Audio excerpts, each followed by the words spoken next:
Let's close our eyes.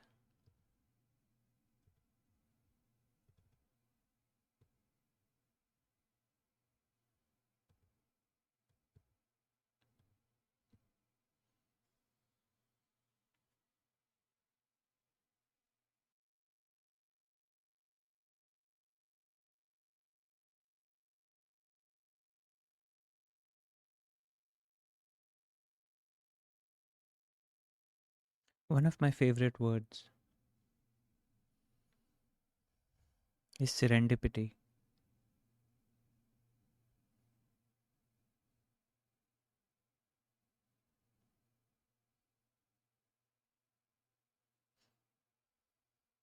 There is something poetic,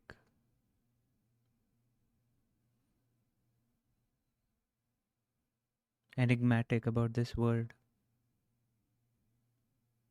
and what it means.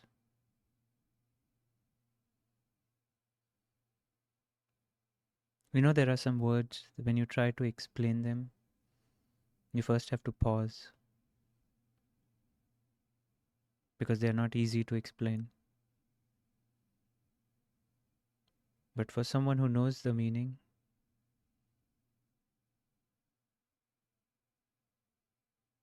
just hearing the word will bridge this gap in no time.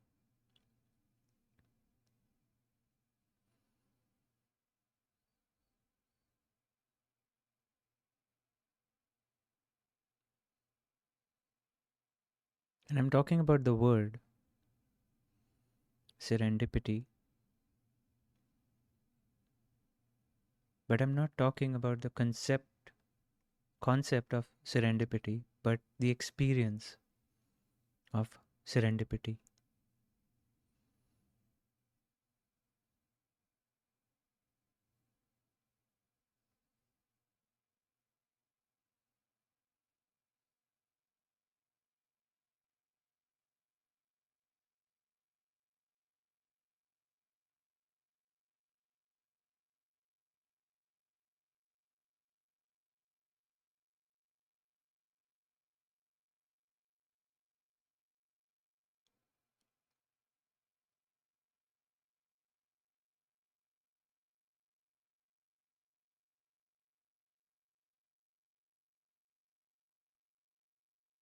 I don't think it can be dismissed as something supernatural like we do with luck. Something that is not in our control.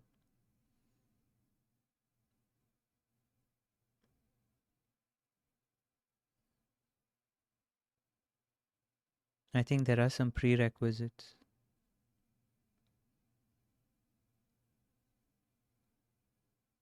that can be, that can cooperate with serendipity.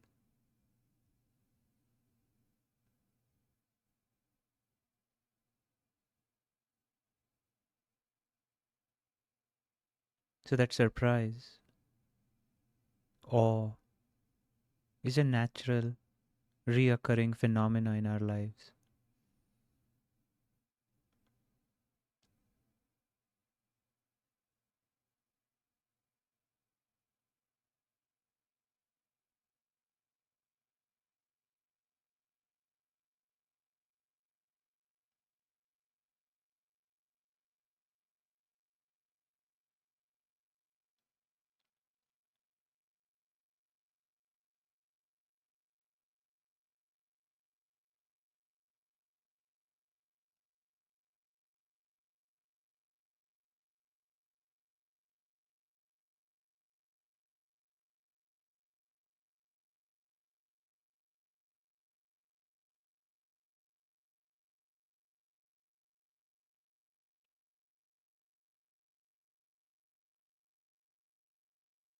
The most fundamental prerequisite that I think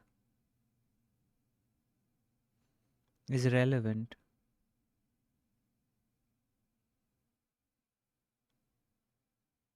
is being open for serendipity, being open to be surprised, being open to awe.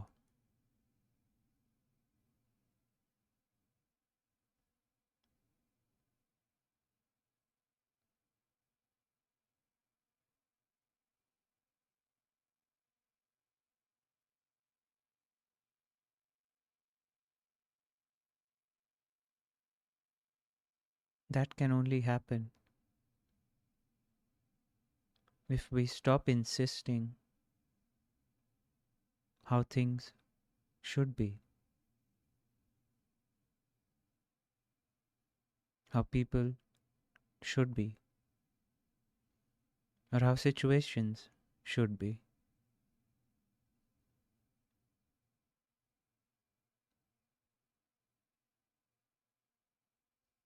The moment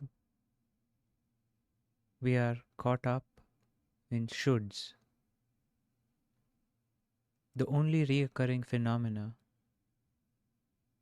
in our lives will be disappointment.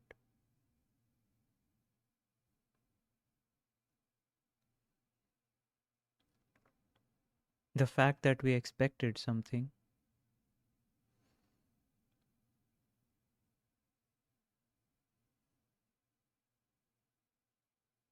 most of the times that will happen is what we expect never turns out the way we expect it, and only on a few rare occasions it turns out to be better than what we expected.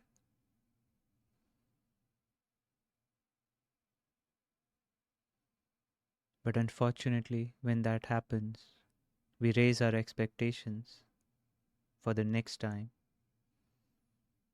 and keep raising the bar or maybe lowering the bar for disappointment.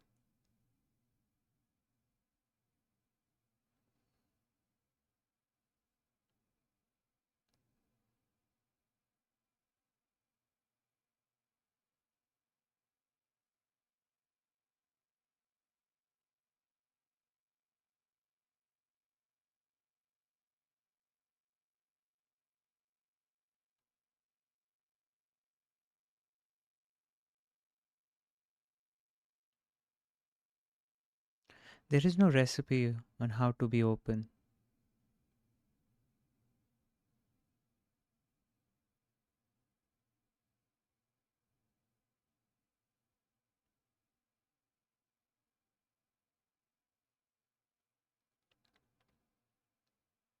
It's one of those things that we have to find our own recipe.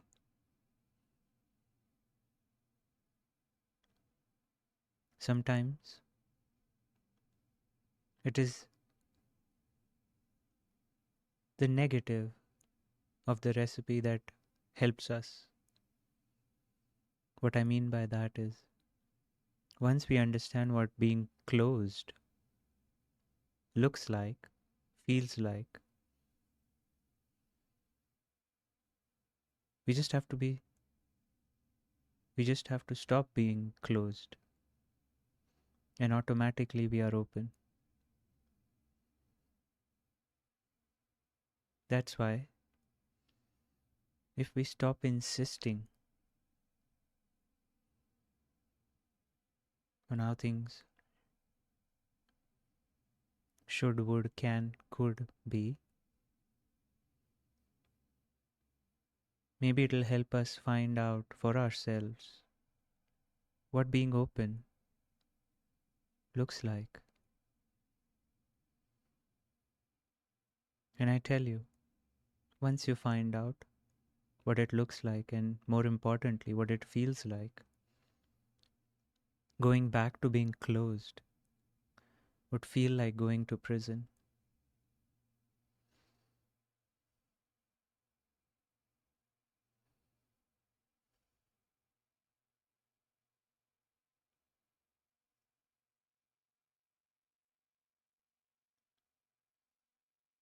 It won't be a choice anymore.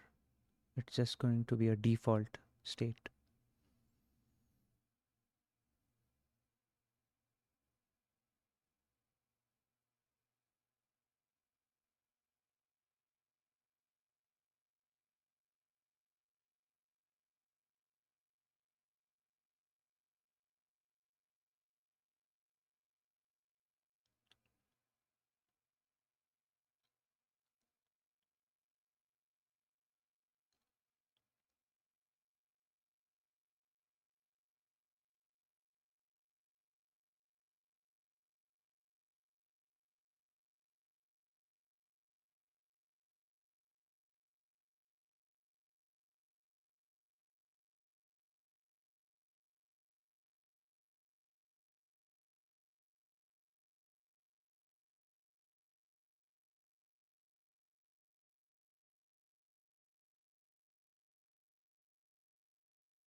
Once we are open,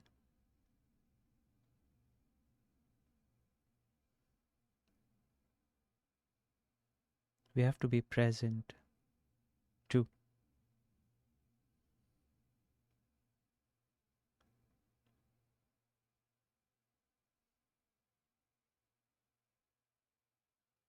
The only distinction I draw between being open and being present is for pedagogical reasons. I don't think you can be open without being present.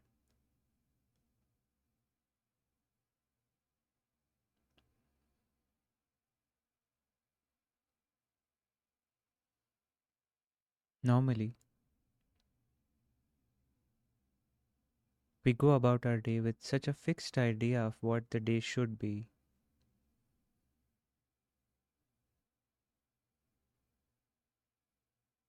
that most of the times what we find during our day is familiar stuff, and we are happy in it. Nothing wrong in familiarity, but it makes life very mechanical.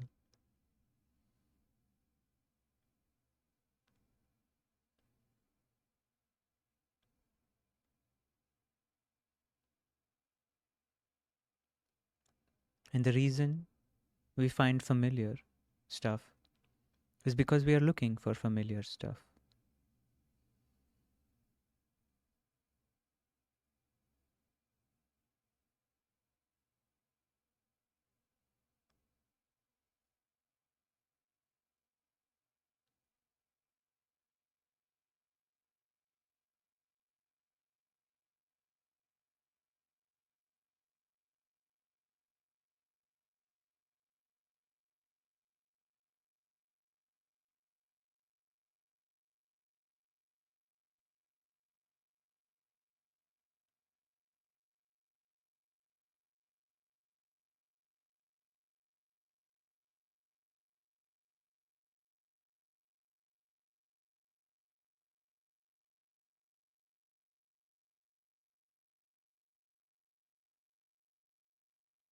But if we are truly present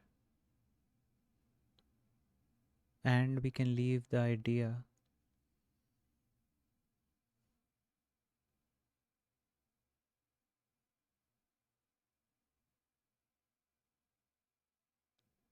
to find what we are looking for all the time, we might find hidden treasures here or there.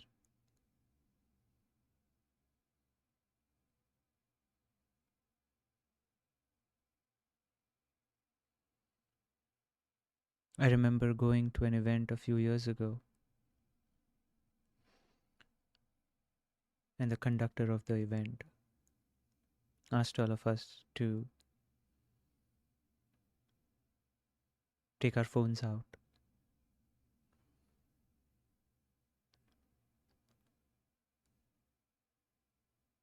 and notice how many icons we have on our phones, on our home screen.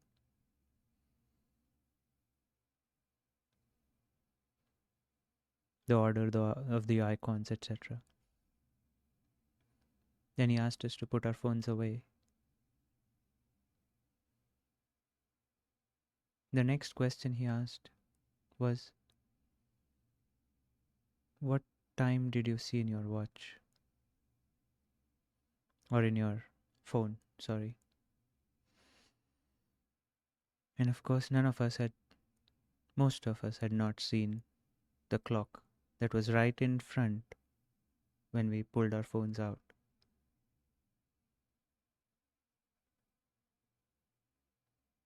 The point that he was trying to make was we find what we are looking for. We were looking for icons. We found the icons.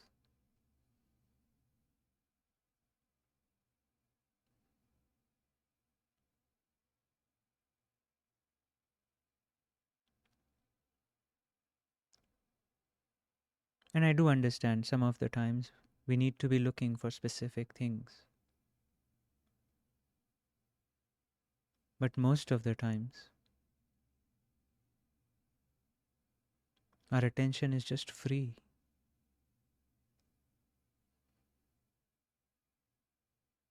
It can encounter whatever is possible.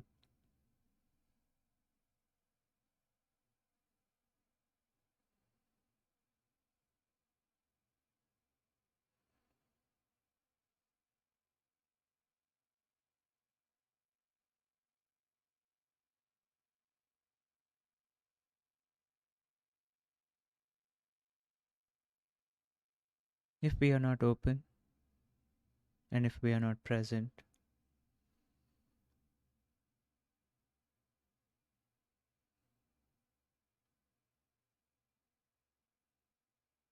and the idea of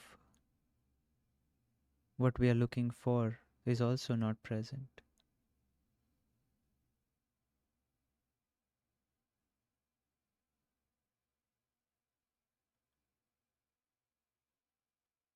Serendipity may just be around the corner.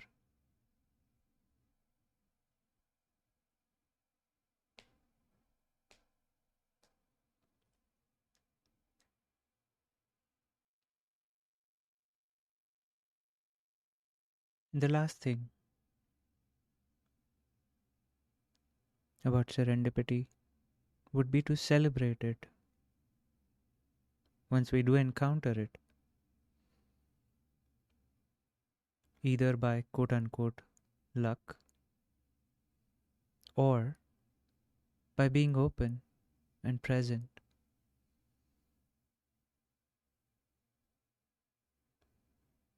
Either way, there is an element of intrigue, mysticism about when serendipity happens. But if we celebrate it, if we embrace it, and we keep the mysticism, the intrigue alive by not dismissing it as luck or something that happens once in a while, then we are inviting serendipity in our lives.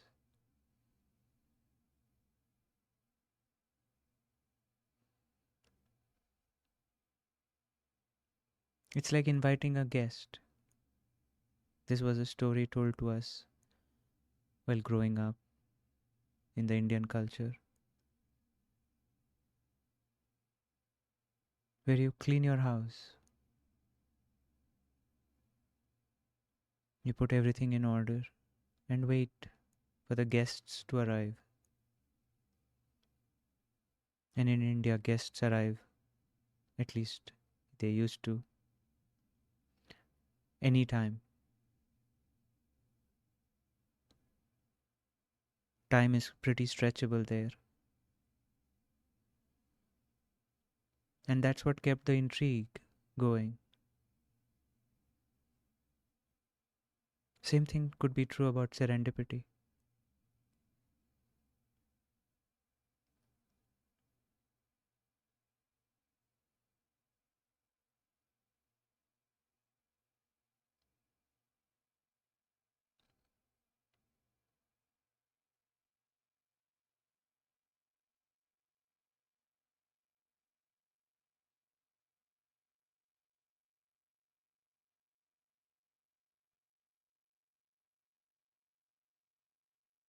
Invite it in.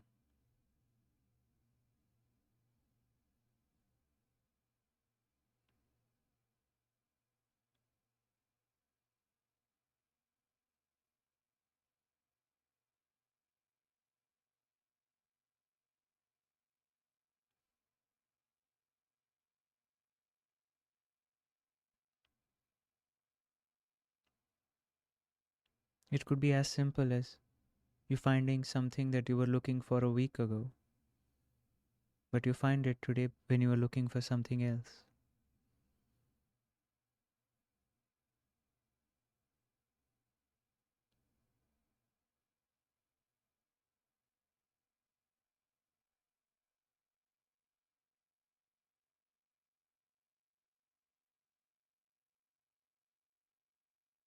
You were thinking about a friend, and suddenly they text you.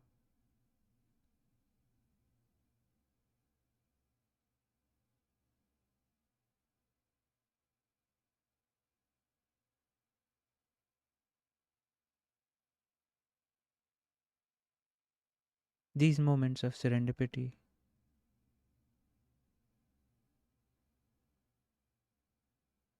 can still light up our day,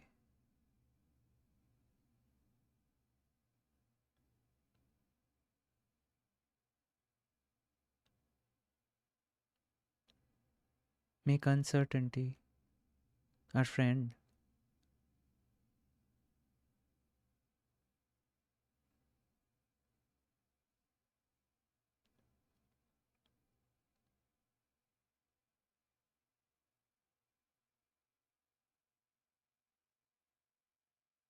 The not knowing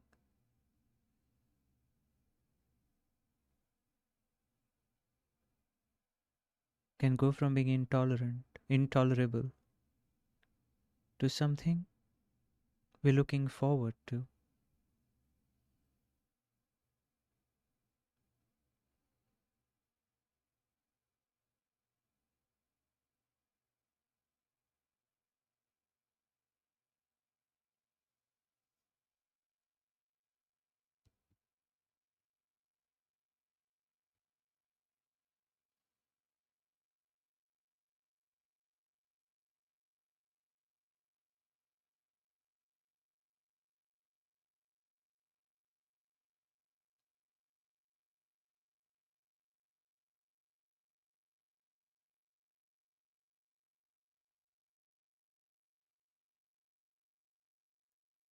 Thank you.